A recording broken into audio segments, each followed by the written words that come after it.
So I'm in my kitchen and was doing some housework, and I figured I'd come back and talk to you for a bit.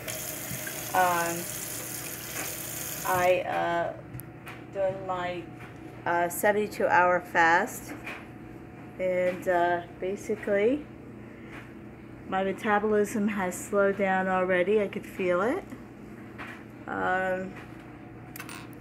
And it's just about 2:30. It's when I usually eat. So 2:30, 3 o'clock is usually my first meal. Sometimes when I'm doing intermittent fasting. So my brain is going to start sending out signals to my ghrelin, and the fight begins, right? So 72 hours. And the idea is to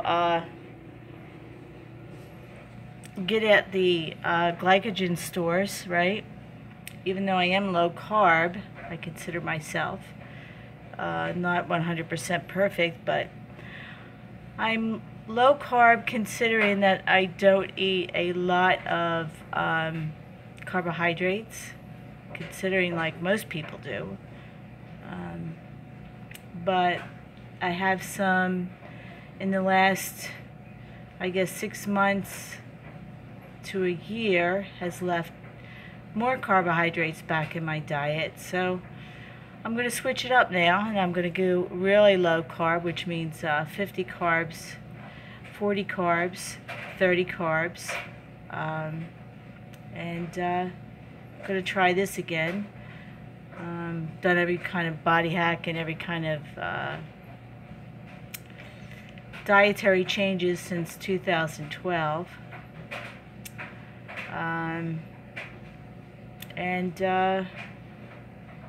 you know, when I first went low carb, when I first went on my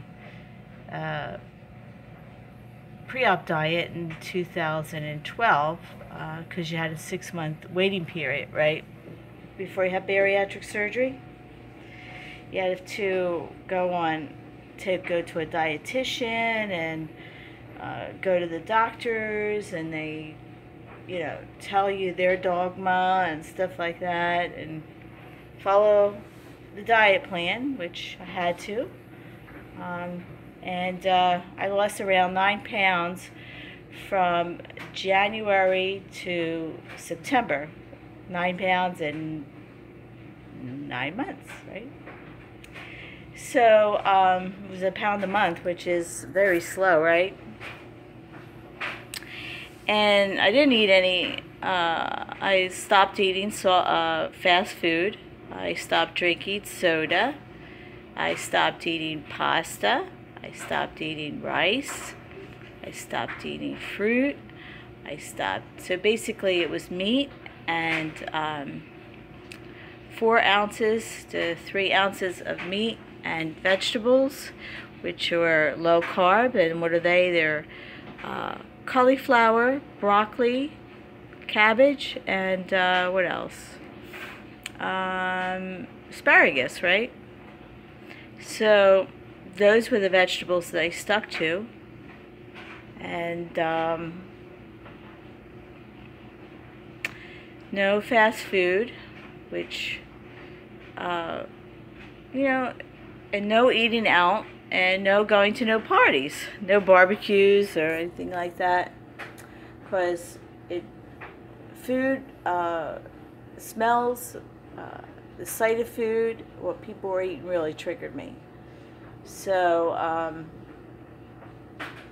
and the fast food, when I went off fast food, because I ate a lot of it when I moved here to Maryland and started a new relationship and adapted to my husband's dietary program.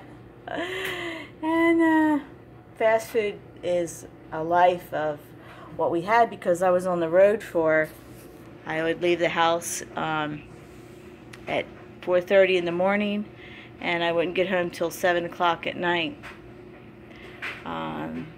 And so basically my life was either working or on the road fighting traffic, high stress.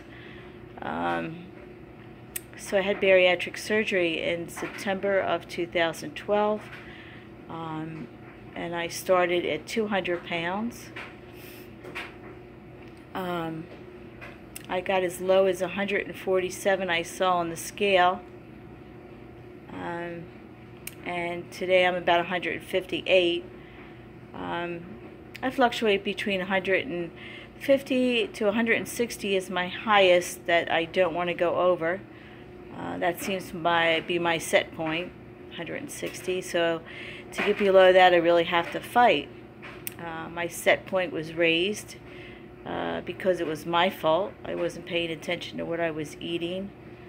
I spent most of my life between 130 pounds until I got pregnant in 1985 when I delivered a 9-pound 6-ounce baby. And then my set point was raised at delivery was 160. So from 1985 to 2002, I maintained a weight anywhere from 145, 150, somewhere around there. But then when I moved, I went up to high as 210 pounds, right? With a lot of edema in my body. Now, who's to say, was that basically all my fault? Who knows? Social conditioning, sedentary lifestyle, which I had a very physical job when I was in New Jersey. I watched my eating style, and I didn't eat fast food, and I didn't consume soda. So I learned a lot since 2012. So I'm doing another body hack, which is a fasting. I'm going to try to do 72 hours and then a refeed. And then I'll come back with a 24-hour fast, refeed. And then I'll do maybe another 48 fast and refeed. And then do another 72 hours and refeed. So we'll see. We'll see what happens. The idea is to get to 10 pounds. So I'm going to start training for a race, and but I won't be doing any hard exercising while I'm fasting. So anyway, thank you for viewing, and I'll talk to you again. Bye.